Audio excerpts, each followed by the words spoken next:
안녕하십니까. 요즘 참 난리와 난리 소문이 많습니다. 21세기는 핵전쟁 시대이죠. 여러분 중에 혹시 세계 최초로 누가 누구에게 핵폭탄을 사용했는지 아십니까? 1945년 히로시마. 대한민국은 해방의 날이었고 일본은 패전의 날이었죠. 미국이 히로시마에 원자폭탄을 투하함으로 태평양 전쟁은 끝이 났습니다.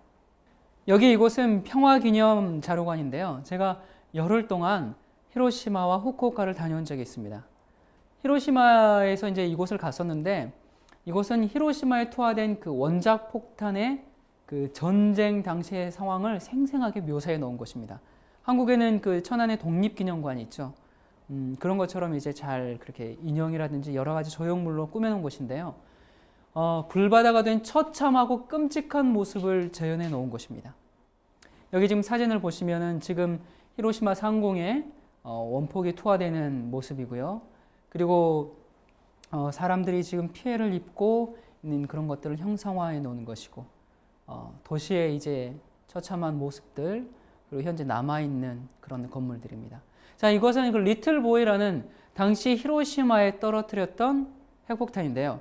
지금 이 리틀 보이에 대해서 보면 길이가 한 3m, 지금 보기에는 사진이 아주 작아 보이지만 3m고 무게가 4톤 정도 됩니다.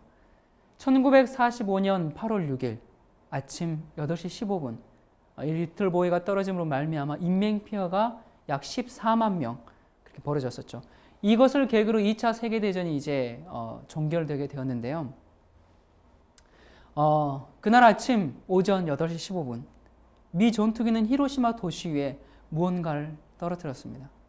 일순간 번쩍하는 광선과 함께 100만 도가 넘는 거대한 불덩어리가 도시를 다 삼켜버리고, 이번에 제가 어제 뉴스 보니까 미국의 그 모래 폭풍이 지나갔다 하더라고요. 140km 정도 된다든가, 그리고 그 굉장히 넓게 한 몇십 킬로 정도 되는 띠로 도시를 이렇게 지나간 게 있었는데, 그런 것처럼 이 거대한 불덩어리가 이 압력이 15톤이나 되는 폭풍의 호우리가 건물을 때려버리니까 이 남아있는 건물이 정말 없죠. 영화에서나 상상할 수 있는 그런 장면이었습니다. 순식간에 히로시마는 죽음의 도시가 되어버렸어요. 경고를 무시했기 때문에 상상할 수 없는 대가를 치르게 되었습니다. 그때 지금 모습을 보게 되면요. 조금 더 볼까요? 지금 이제 그 잔재 위에 서 있는 한 시민이 있고요. 뭐 철골이고 다 녹아버린 그런 모습들이 이렇게 보입니다. 자, 그런데 그 원폭이 갑자기 들이닥친 게 아니라는 것입니다. 1945년 여름에 미군 비행기들이 히로시마 상공으로 뭔가를 뿌리면서 날아왔습니다. 그것은 작은 전단지였습니다. 전단지의 내용은 이러했습니다. 히로시마 시민에게 경고한다. 8월 6일 대폭격이 있을 것이니 20km 밖으로 피신하라. 여러분, 이 경고를 받은 대부분의 사람들은 경고를 무시했습니다.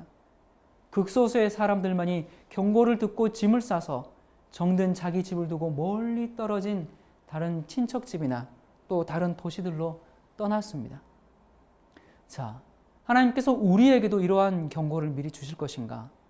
아모스 3장 7절에 보면 주 여호와께서는 자기의 비밀을 그 종 선지자에게 보이지 아니하시고는 결코 행하심이 없으시리라 말씀하셨습니다. 자, 우리가 지난 시간이었던가요? 성경의 주인공들에 대해서 우리가 한번 살펴본 적이 있었습니다. 성경의 주인공들 여자, 교회가 나오죠. 그 다음에 용, 사탄이 나오고 또 여자의 후손, 예수 그리스도가 나옵니다. 자, 여자와 또 여자의 후손의 정체는 우리가 아주 쉽게 찾을 수 있었습니다. 자, 그런데 뱀의 후손, 용의 후손 도대체 누굴까? 찾기가 몹시 어렵습니다. 그래서 역사적인 사건과 또 예언을 통해서 말씀하신 하나님의 성경 말씀을 통해서 우리가 찾아봐야 할 것 같습니다. 자, 이 표를 보면요. 이 용의 후손, 사탄의 후손, 뱀의 후손을 찾기 위해서는 이스라엘 역사를 잠깐 살펴봐야 하는데요. 먼저 족장 시대가 있었죠. 뭐 아브라함, 이삭, 야곱 쭉 12아들 이렇게 족장 시대가 있었고요. 그 다음에 이집트에서 출애굽하죠. 그래서 광야 생활을 40년 동안 지냈고요. 그 다음에 사사시대가 300년 동안 펼쳐지게 됩니다. 사사시대가 맞춰지고 나선 무슨 시대가 오나요? 통일왕국 시대가 오죠. 사울, 다윗, 솔로몬 이 3대에 걸쳐 120년간 통일왕국 시대가 펼쳐지다가 결국 BC 931년 북방 이스라엘과 남방 유다 이렇게 두 나라로 나뉘어지게 됩니다. 자, 우리가 좀 다른 각도에서 다시 한번 살펴보도록 하겠습니다. 먼저 족장 시대가 있었고요. 광야 생활, 그다음 사사시대, 통일왕국, 그리고 남방 유다와 북방 이스라엘로 나뉘어지게 되었고요.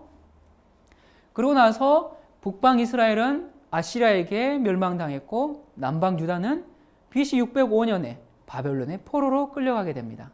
자, 그렇게 하고 나서 이제 예수님께서 오셔서 십자가에 달려 돌아가시고 난 후 이제 혈통적 이스라엘의 시대는 끝이 나고 영적인 이스라엘이 펼쳐지게 되죠.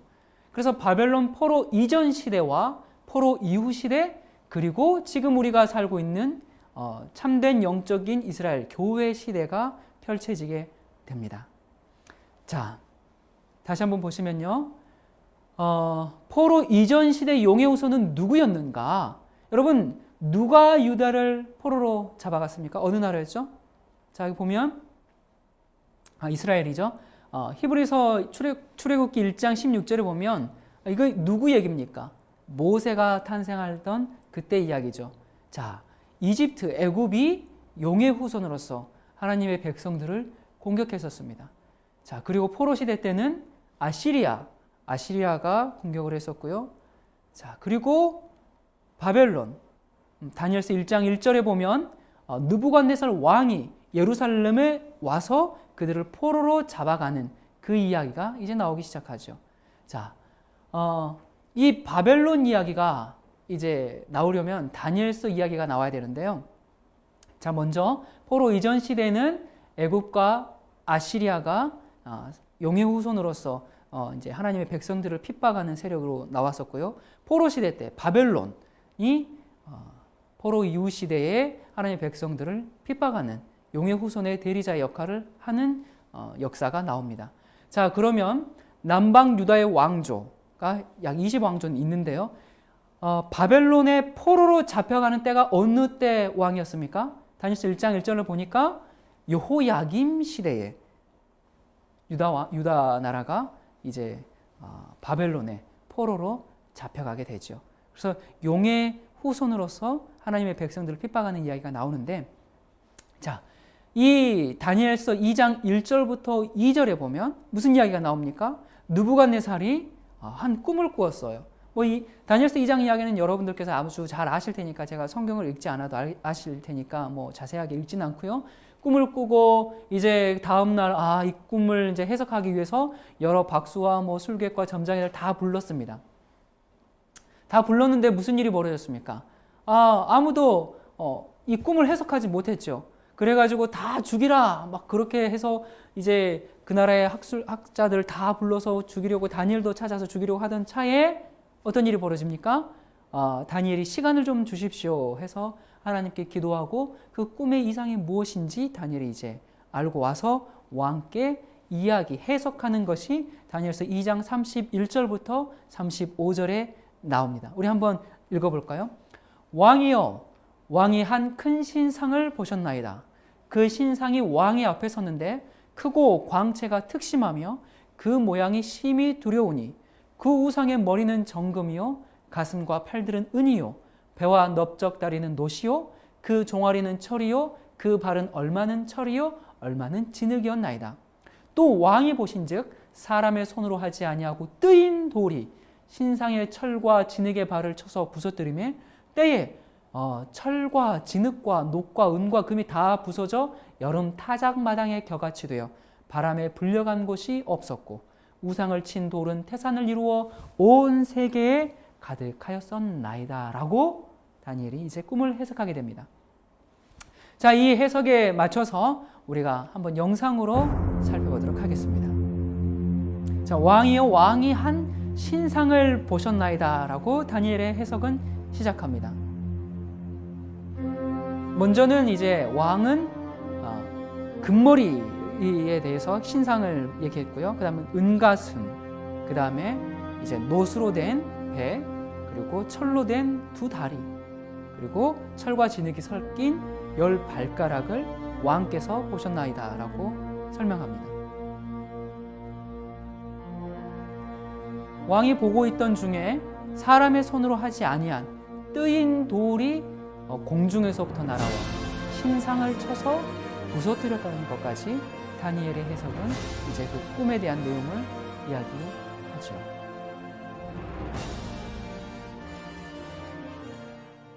자, 여기 보시면요. 뭐 다 넘어가고 38절 끝부분에 보면 왕은 뭐라고요? 다니엘이 해석을 해줘요. 왕은 곧 그 금머리입니다. 여러분, 느부갓네살 왕이 무엇이라고요? 금머리다. 자, 이 해석을 보면 여기 나왔던 신상의 각 부분들이 그럼 뭘 상징한다는 것을 알 수 있습니까? 나라들을 상징한다는 것을 알 수가 있습니다.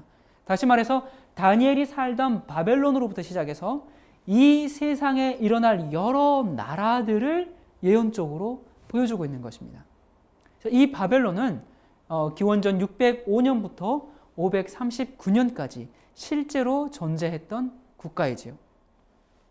자, 이건 세계 7대 불가사의 중에 하나라는 공중정원입니다. 그 느부갓네살 왕이 메디아 출신인 왕비를 위해서 만들었죠. 이게 이제 유프라테스 강물을 펌프로 끌어올려서 그걸 어떻게 끌어올렸는지, 그래서 7대 불가사의 중에 하나로 이제 되어 있죠. 그래서 끌어올려 물을 대서 공중정원을 만들었고, 또 이 바벨론 하면은 그들의 천문학, 과학 이런 것들이 굉장히 발달해 있었죠. 여러분, 그 60진법이라고 들어보셨습니까? 괜히 어려운 수학이 아니고, 우리는 그 100을 단위로 끊지 않습니까? 1, 2, 3, 4, 5, 6, 10, 그 다음에 뭐 그렇게 20, 30에서 100 하지 않습니까? 근데 이 60진법은 여러분 그 시계 1분이 몇 초입니까? 60초. 또 1시간은 60분. 이게 다 바벨론에서 온 그 60진법 중에 하나입니다. 자, 그리고 여기 보면요. 느부갓네살의 그 서판이라는 이 서판을 발견했는데, 이 서판에는 온 땅은 비할 데 없이 장엄한 여호와와 같은 이 도시에 무릎을 꿇었다라고 이 느부갓네살의 편지가 적힌 그 서판이 발견되었습니다. 자, 그리고 예레미야 5장 51장 7절과 이사야 13장 19절에 보면 바벨론은 금잔이라, 그리고 여호와의 수준의 금잔이라 그러죠. 열국의 영광이다라고 바벨론에 대해서 역사가들은 성경도 이렇게 이야기했고, 또 역사가들 역시 바벨론을 황금의 도시라고 불렀습니다. 자, 이게 바벨론 도성의 모습인데요. 현재 이제 그 고고학자들이 복원한 모습이죠. 여기 보면 성벽의 두께가 한 6, 7m 정도, 그리고 높이는 1, 20m, 그리고 문은 청동문으로 되어 있었고요. 그리고 이 바벨론 성 안에는 20년 동안 먹고 지낼 수 있는 식량이 준비되어 있었습니다. 지금 이 바벨론은 어디입니까? 지금의 그 바그다드에서 한 96km 정도 남쪽으로 가면 있는 곳이죠.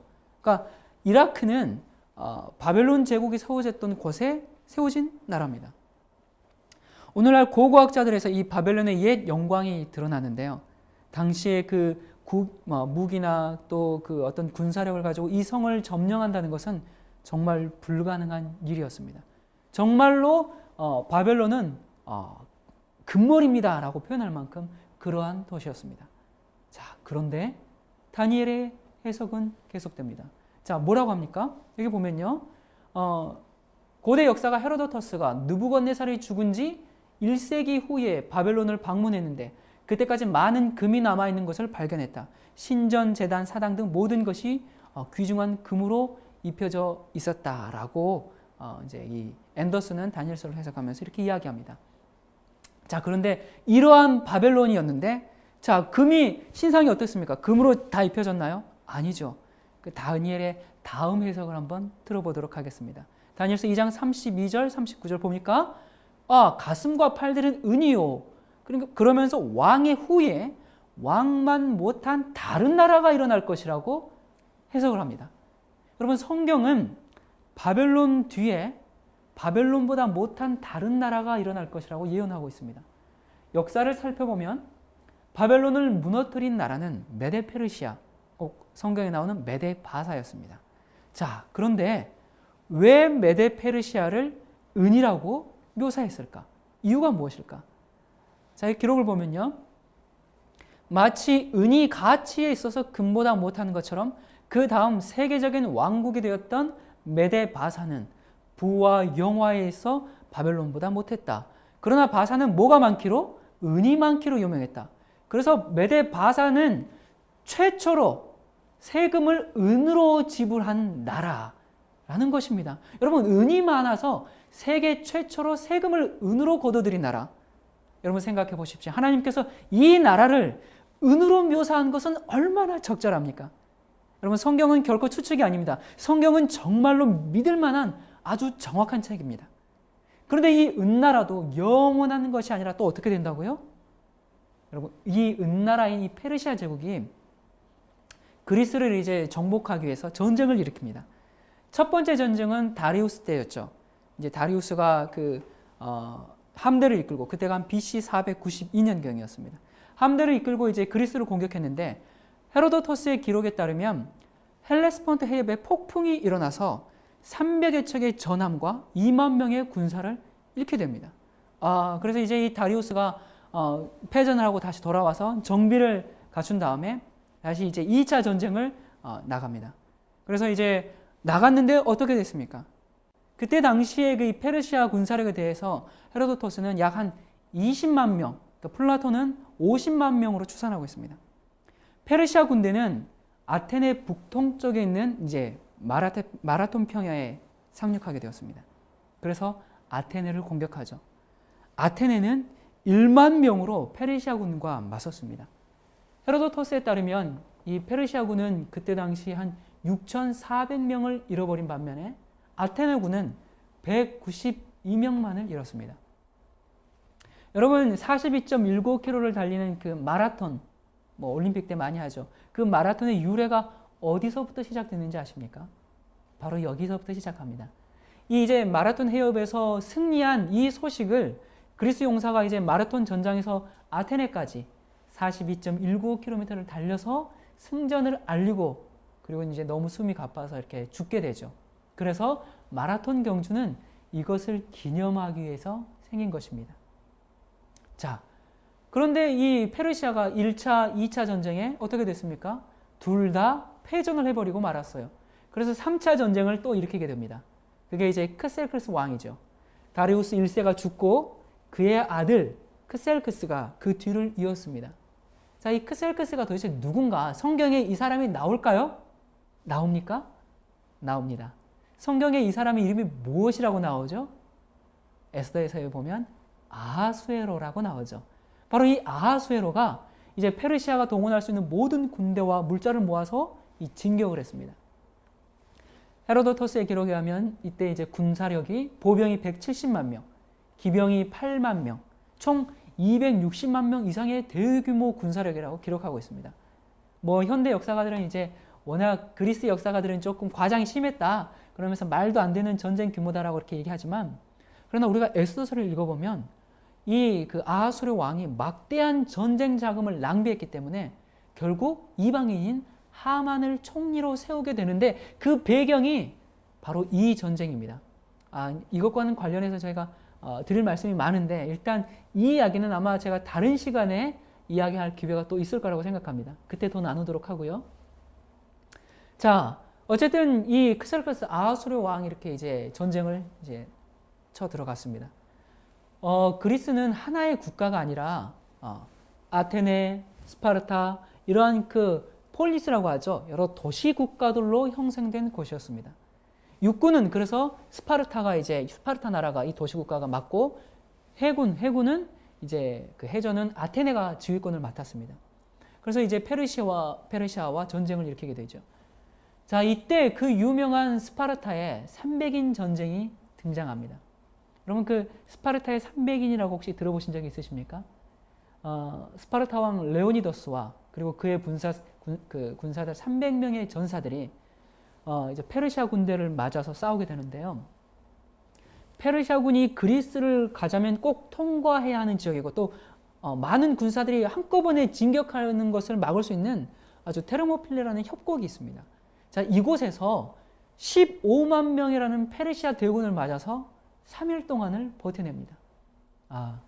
여러분, 전장에서의 패전은 곧 노예로의 그 전락을 의미하죠. 그래서 그들은 항복하지 않고 그곳에서 모두 전사하게 됩니다.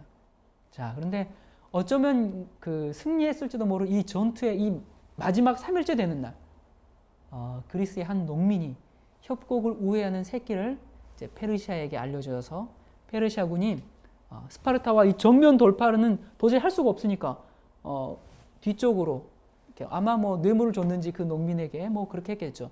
그래서 뒤쪽 후방에서 갑자기 기습 공격을 하게 되므로 이제 이 마지막 전투에서 이 스파르타 군대가 이제 항복하지 않고 정말 빗발치는 화살을 맞으면서 창으로, 칼로, 방패로 그렇게 싸웠다고 하니까 이 테르모필레의 300인 전투는 오늘날까지 압도적인 적에 맞서는 용기의 상징으로 기억되고 있죠.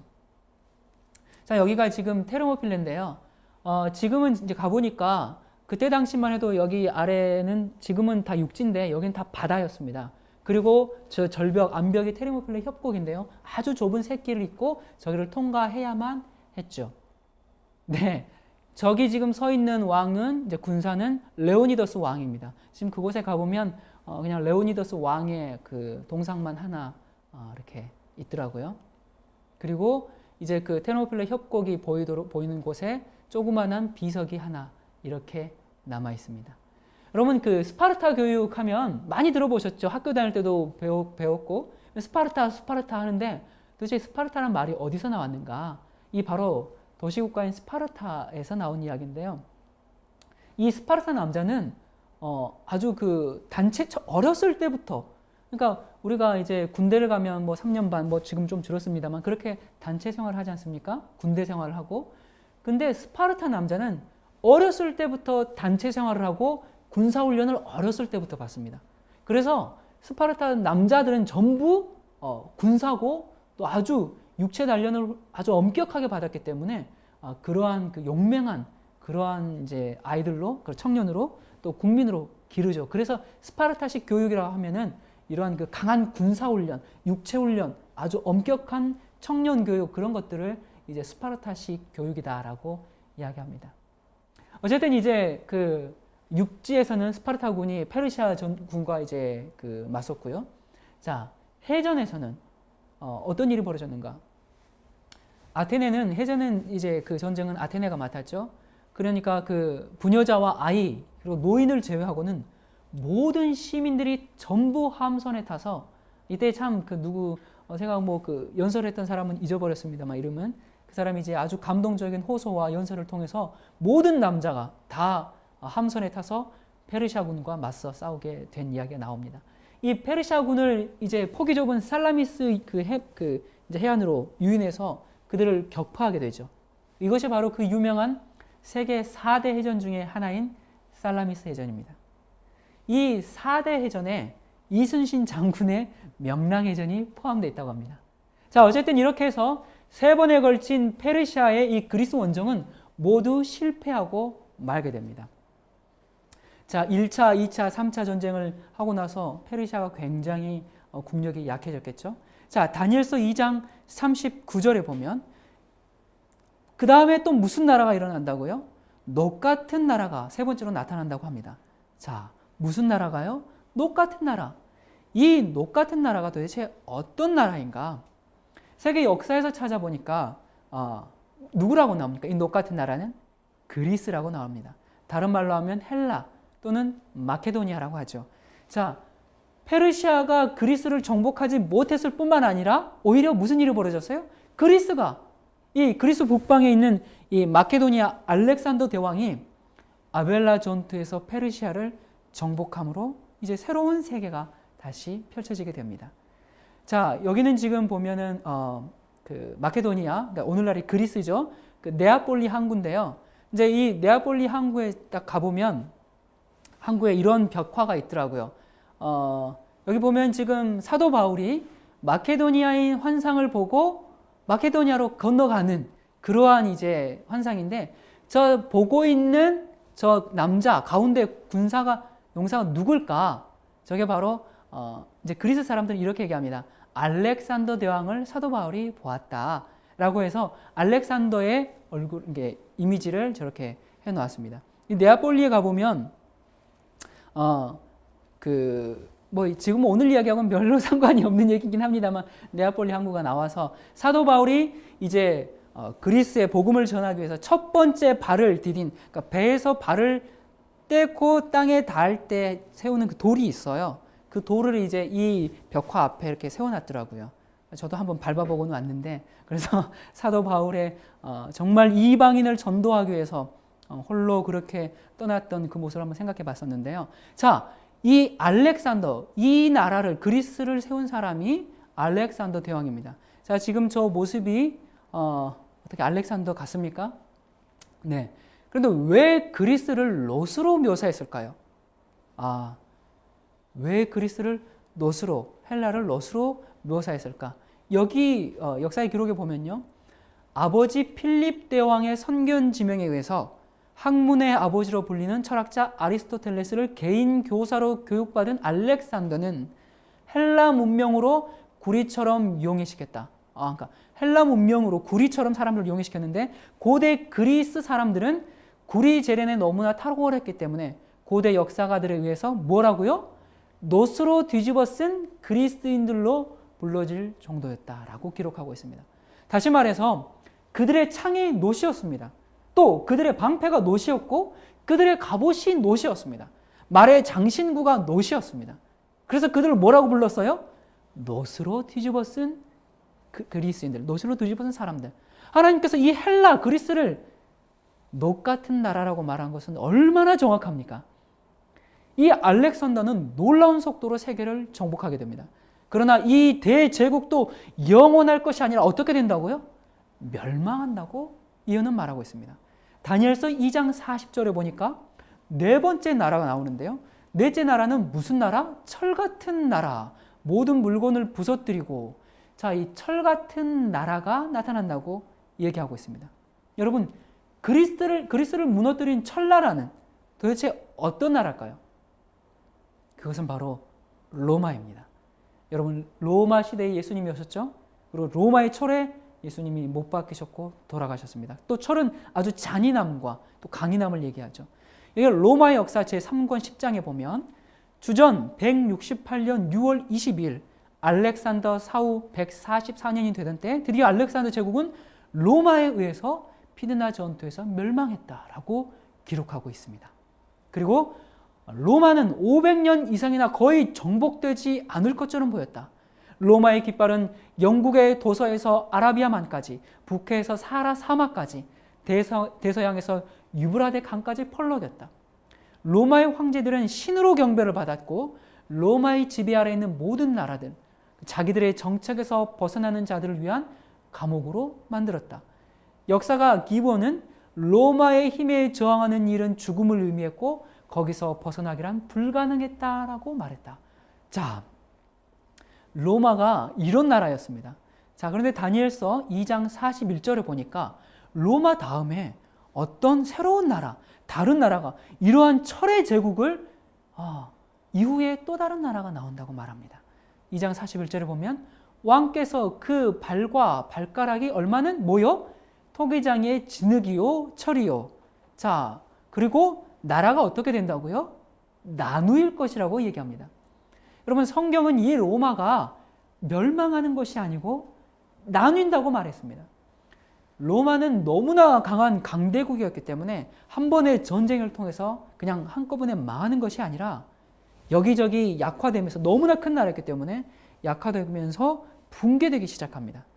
역사를 살펴보면 멸망한 것이 아니라 분열되었습니다. 자, 로마 제국이 어떻게 멸망했는가? 이 로마 제국에 대해서 연구해 보면 그 멸망의 원인을 딱 한 가지 때문이다, 그렇게 단정 짓기는 어렵습니다.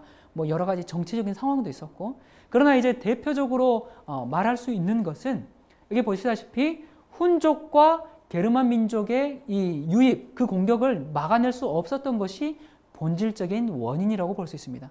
이제 나라가 너무나 크기 때문에 여기저기서 국경은 넓은데 곳곳에서 밀려 들어오는 이 게르만 민족의 침입을 다 막아내기가 너무 힘이 들었죠. 그래서 게르만 민족이 로마 영토 곳곳에 들어와서 그냥 자기들의 왕국을 건설해 버린 것입니다. 자, 여기 보시면 지금 로마의 땅이 보이고요. 게르만 민족이 어느 쪽으로 들어와서 로마에 점령하게 되었는지를 보여주고 있죠.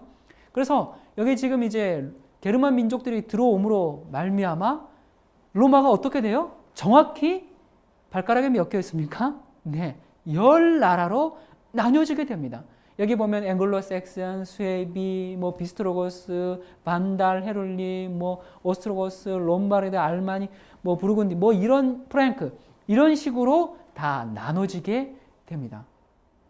로마가 나눠지게 망하는 것이 아니라 나라가 나눠진다고 하는 말씀이 그대로 역사 속에서 성취되고 있는 것입니다.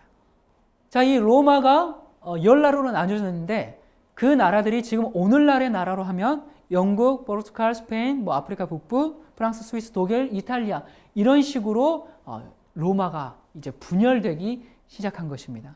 여러분 성경은 얼마나 정확한지 모릅니다. 성경을 빼버리면 역사라는 게 존재할 수가 없습니다. 자, 다니엘서 2장 43절입니다. 왕께서 철과 진흙이 섞인 것을 보셨은즉 그들이 다른 인종과 서로 섞일 것이나 피차에 합하지 아니한다 라고 얘기합니다.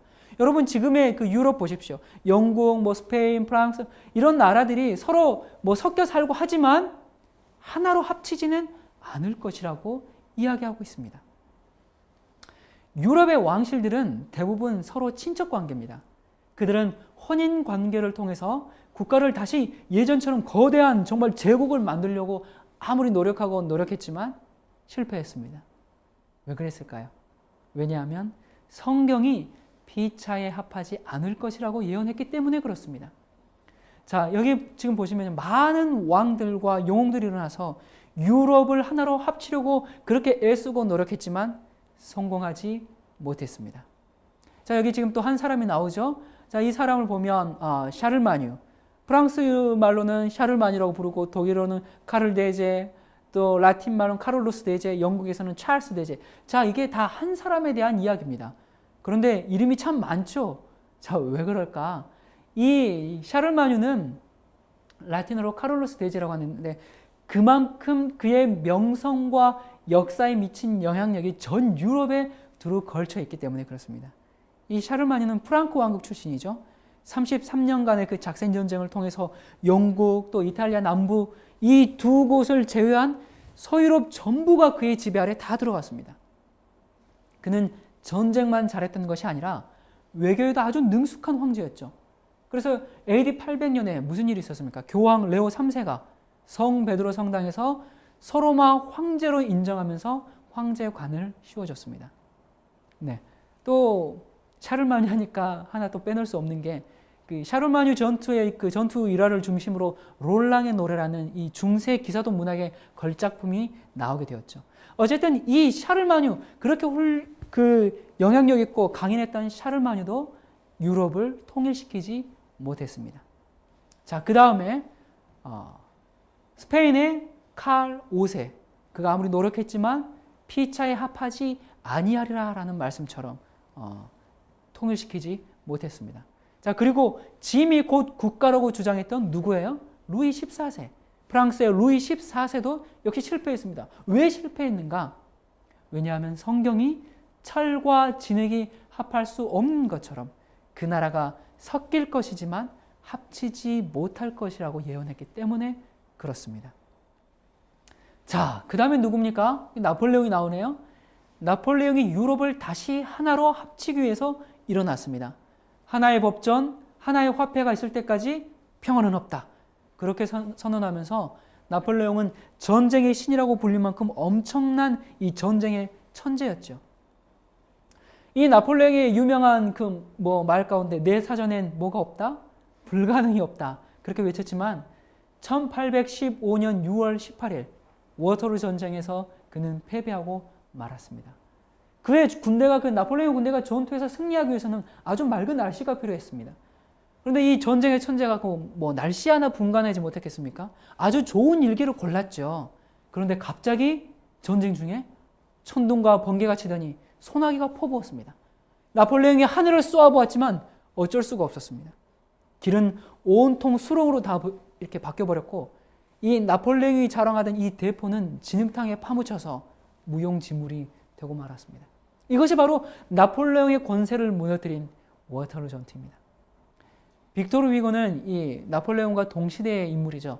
뭐 레미제라블 또 노틀담의 꽃이 이러한 문학들을 남긴 빅토르 위고가 이런 이야기를 했습니다. 천둥 번개를 동반한 비는 하나님의 개입이었다. 자, 그리고 토마스 아놀드의 근대사 강의를 보면 이 엄청난 세력을 꺾은 주요 적대 세력은 누구였는가? 누가 그를 저지하고 저항하며 넘어뜨렸는가? 그 누구도 그 무엇도 아니다. 누가? 하나님이 분명히 직접 개입하셨다. 아, 나폴레옹을 꺾은 것은 누구라고요? 바로 하나님이라고 이야기하고 있습니다. 나폴레옹은 이렇게 마지막에 고백합니다. 나는 전능하신 하나님을 감당할 수 없었다. 자, 그리고 2차 세계대전을 일으킨 누구죠? 히틀러. 히틀러는 유럽을 거의 다 점령했습니다. 1940년 봄에 정말 마지막으로 영국을 손아귀에 넣으려던 아주 그런 순간이었습니다.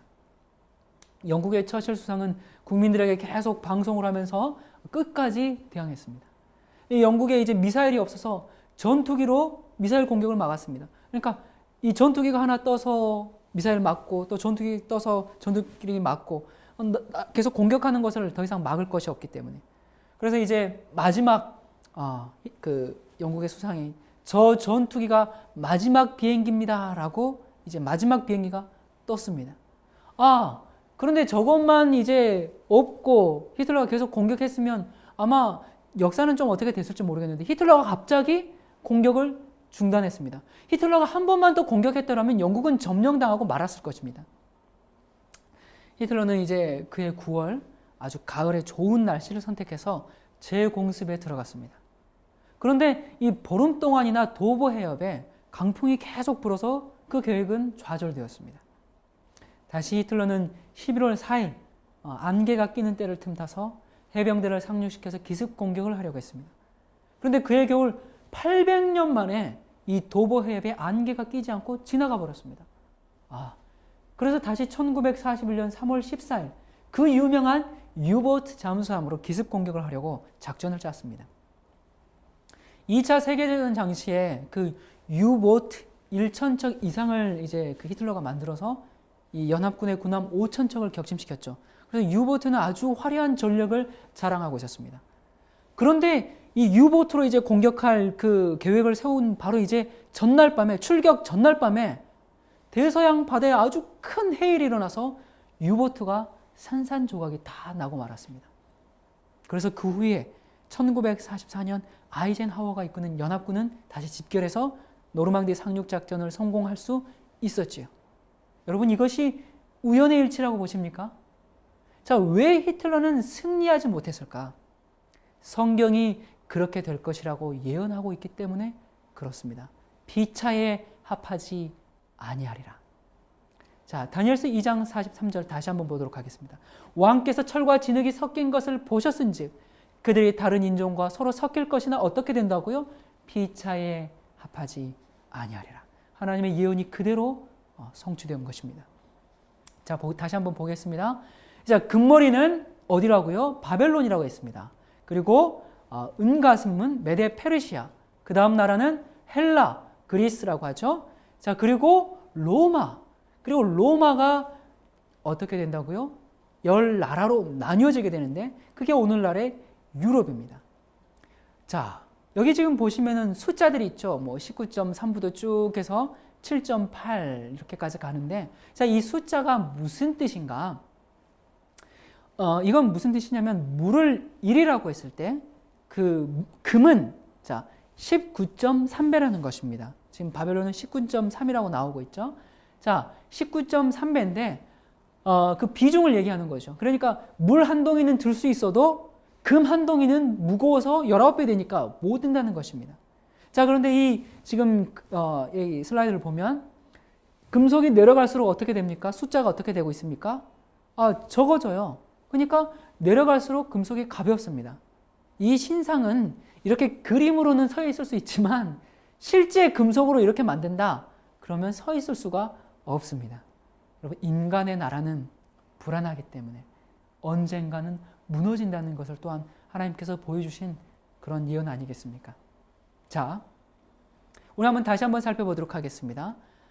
포로 이전엔 이집트가 용의 후손으로서 공격했죠. 아수르가 또 공격했습니다. 그리고 바벨론, 페르시아, 그리스, 로마 이렇게 하나님의 백성들을 핍박하고 죽이면서 공격했습니다.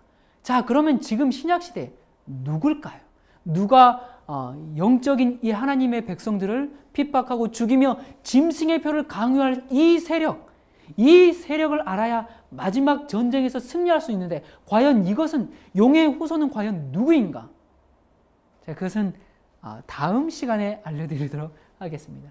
자, 여기 보면 다니엘서 2장 34절과 35절에 보니까 사람의 손으로 하지 않고 뜨인 돌이 신상의 철과 진흙의 발을 쳐서 부서뜨리고, 그러니까 모든 것이 다 여름 타작마당의 겨같이 바람에 불려 간 곳이 없었고 그 돌이 태산을 이루어 온 세계에 가득했다라고 다니엘이 예언하고 말씀하고 있습니다. 자, 이 뜨인 돌은 무엇을 상징하는가? 고린도전서 10장 4절에 보면 다 같은 신령한 음료를 마셨으니 누구라고요? 이는 저희를 따르는 신령한 반석으로부터 마셨음에 그 반석은 곧 그리스도시라. 그리고 베드로전서 2장 4절에 사람에게는 버림바가 되었으나 하나님께는 택하심을 입은 보배로운 산돌이신 예수에게 나와. 산돌, 여기 영원히 망하지 아니할 나라, 그것은 예수님에 의해서 세워진 나라입니다. 이사야 28장 16절에 보면 그러므로 주 여호와께서 가라사대 보라 내가 한 돌을 시온에 두어 기초를 삼았노니 곧 시험한 돌이요 귀하고 견고한 기초돌이라. 그것을 믿는 자는 급절하게 되지 아니하리로다. 여러분, 지금 돌을 믿으라는 얘기가 아니죠. 한 돌을 시온에 두는데 누굽니까? 그 돌이 누구죠? 예수 그리스도입니다. 예수 그리스도를 믿고 따르는 자들은 결코 멸망하는 일이 없을 것입니다. 여러분, 예수님이 왕이면 현재 우리의 왕이 되어야 합니다. 나중에만 왕이 아니고 과거의 왕이 아니고 현재 나의 왕이 되어야 합니다. 이미 우리에게 은혜의 왕국이 세워져야 합니다. 그리스도께서 통치하시는 대로 따라 순종해 나가는 사람이어야 합니다. 그것이 왕으로 모시는 사람의 자세 아니겠습니까? 그리스도의 통치에 익숙해진 사람들이 나중에 영광의 왕국에 살 자격이 있는 것입니다. 지금 현재 이 은혜의 왕국에서 그리스도를 왕으로 모시고 그분의 지도를 받고 사는 것이 습관이 되어야 됩니다. 그래서 훈련하셔야 됩니다. 그래야 영광의 왕국에 들어갈 수가 있는 것입니다. 요한복음 14장 2절과 3절입니다. 내가 너희를 위하여 처소를 예비하러 가노니 가서 너희를 위하여 처소를 예비하면 내가 다시 와서 너희를 내게로 영접하여 나 있는 곳에 너희도 있게 하리라. 예수께서 하늘로 올라가시면서 내가 다시 오리라고 약속하셨습니다. 이 땅에 영원한 왕국을 세우기 위해서 다시 오겠다고 약속하셨습니다. 이것을 우리는 재림이라고 부릅니다. 머지않아 돌나라가 이 땅에 올 것입니다. 다니엘이 예언한 이 예언은 예수님에 의해서 다시 반복되었습니다. 마태복음 21장 44절에 보면 이 돌 위에 떨어지는 자는 깨어지겠고 이 돌이 사람 위에 떨어지면 저를 가루로 만들어 흩으리라 라고 이야기하고 있습니다. 돌이 우리 위에 떨어지는 사건이 뭘까요? 재림입니다. 여러분, 우리의 자아가 깨져야 주님이 오실 때 그 나라에 들어갈 수 있는 것입니다. 요한일서 2장 15절과 17절입니다. 이 세상이나 세상에 있는 것들을 사랑치 말라. 이 세상도 그 정욕도 지나가되 오직 하나님의 뜻을 행하는 이는 영원히 거하느니라. 여러분, 하나님의 나라가 오고 있습니다. 이 땅에 일어났던 많은 나라들은 결국 망했습니다. 그러나 영원히 망하지 아니할 하나님의 나라가 임할 것이라고 성경은 예언하고 있습니다. 하나님께서 역사를 주관하고 계십니다. 인류 6,000년의 역사 동안 하나님께서 말씀하신 것은 반드시 성취됐습니다. 이제 마지막 남은 한 가지 예언도 성취될 것입니다. 뜨인 돌이 신상의 발을 때렸을 때 그 동철이 산산조각으로 부서지고 말았습니다. 여러분은 그때 가루가 되어 흩어져 버릴 것입니까? 아니면 하나님의 왕국에 임할 것입니까? 이 요랑의 때에 하늘의 하나님이 한 나라를 세우시리니 이것은 영원히 망하지도 아니할 것이요 그 국권이 다른 백성에게로 돌아가지도 아니할 것이요 도리어 이 모든 나라를 쳐서 멸하고 영원히 설 것이라. 여러분, 하나님께서 세우시는 나라가 옵니다. 인간이 세운 나라가 아니라 하나님이 세우신 나라. 사람은 역사 속에서 역사와 함께 삽니다. 고기가 물을 떠나서 살 수 없듯이 사람은 역사를 떠나서는 살 수가 없습니다. 역사를 떠나는 순간은 죽음입니다. 사람이 역사를 만들어가지만 역사를 주장하시는 분은 하나님이십니다. 돌이켜보면 사람의 뜻대로 되지 않았다는 것을 우리가 쉽게 알 수가 있습니다. 아무도 정복하지 못할 것 같은 그러한 성을 자랑하면서 천년 왕국을 꿈꾸던 느부갓네살의 뜻대로 되지 않았습니다. 알렉산더의 뜻대로 되지 않았습니다. 전쟁의 신이라고 불렸던 나폴레옹의 뜻대로 되지 않았습니다. 독일의 빌레름 황제의 뜻대로 되지 않았습니다. 1차 대전을 일으킨 히틀러의 뜻대로 되지 않았습니다. 태평양 전쟁을 일으킨 일본의 뜻대로 되지 않았습니다. 모택동의 뜻대로도 되지 않았습니다. 스탈린의 뜻대로 되지 않았습니다. 김일성의 뜻대로 되지 않았습니다. 오바마의 뜻대로도 되지 않을 것입니다. 김정일의 뜻대로도 되지 않을 것입니다. 바티칸의 뜻대로도 되지 않을 것입니다. 하나님의 뜻대로 될 것입니다. 이것이 우리가 역사에서 배워야 할 교훈입니다. 역사는 사람이 만들어가지만 사람의 뜻대로 되지 않고 하나님의 뜻대로 된다는 사실을 역사에서 배워야 합니다. 하나님께서 주의 백성들을 찾으시러 이 땅에 다시 오십니다. 이 세상은 그리스도의 제 이름으로 결국 끝날 것입니다. 때가 다 되었습니다. 이제는 눈을 들어서 하늘을 바라볼 시간이 되었습니다. 제가 다음 시간에 뵙겠습니다. 안녕히 계십시오.